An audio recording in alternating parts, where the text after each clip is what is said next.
Hi, it's Kelly. I'm back. Um, I haven't called or found out about like anything about the van yet.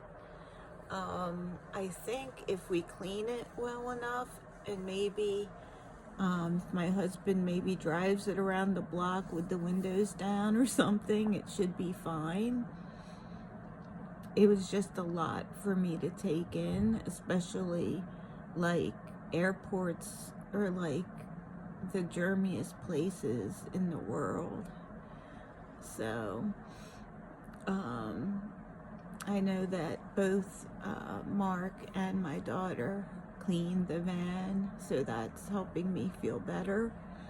I just found out my other daughter has a sore throat, so she's been staying in her room, and my dog's been in there. So, out of extra caution, we're also going to my daughter without the sore throat is going to bathe the dog before the dog will be allowed back into this bedroom with me. I got all kinds of different answers about like how much I could be near my dog. Excuse me. Um, it really depended on who I talked to. The book said one thing, the social worker said something else, different nurses said different things. One thing that I found out over the course of my bone marrow stem cell transplant is that the book that I was going off of is out of date.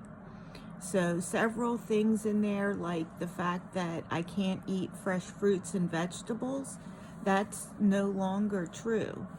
I can eat fresh fruits and vegetables. But when they said no restaurant food, that's still true. No restaurant food. So everything is a bit different, and you're not sure what is the actual rule now and what isn't.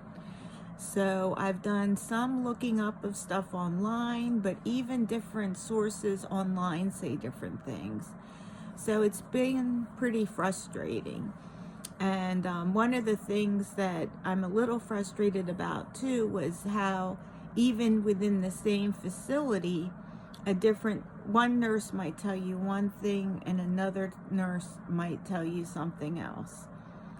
So I think that's going to be some feedback I'm going to provide them, but I have to be very careful on how I provide feedback because you want it to be useful and not taken as criticism, but taken in a way that can be productive. So I was thinking about maybe offering to update the book for them, and then that way I could make it an excuse to get all of the best practices, and I could actually update the book for them. So I was thinking that might be a positive way to get the most up-to-date information and also help everybody else get the most up-to-date information. So I think that's how I'm going to go about it. When I see the social worker on Monday, or if I don't see her, I will email her and mention that to her, that a few of the things weren't up to date, and I would be glad to help update the book that they hand out for the stem cell process. Another thing I wanted to do was I wanted to show you guys before I do it.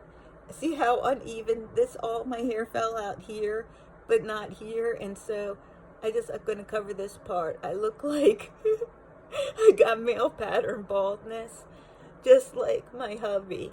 So I ordered a, like something that can go down closer to the scalp, just so I don't look like ridiculous walking around with like blotches of hair and then no blotches of hairs. So That's going to give me something to do today. I'm going to run this thing over my head that has like 7 little heads on it and goes around, and I'm going to try to get my head looking more even. So I'll try to think about that and try to get my mind off of my anxiety today. And I just want to thank everyone who's reached out. A couple people reached out privately to me about my last video, and somebody who's been so dear and followed me through this whole thing, who's in my morning meditation group, was so quick to comment and reach out to me. I just appreciate you guys so much. You will never, I don't think you will know unless you go through something like this, how much I appreciate you. Thank you.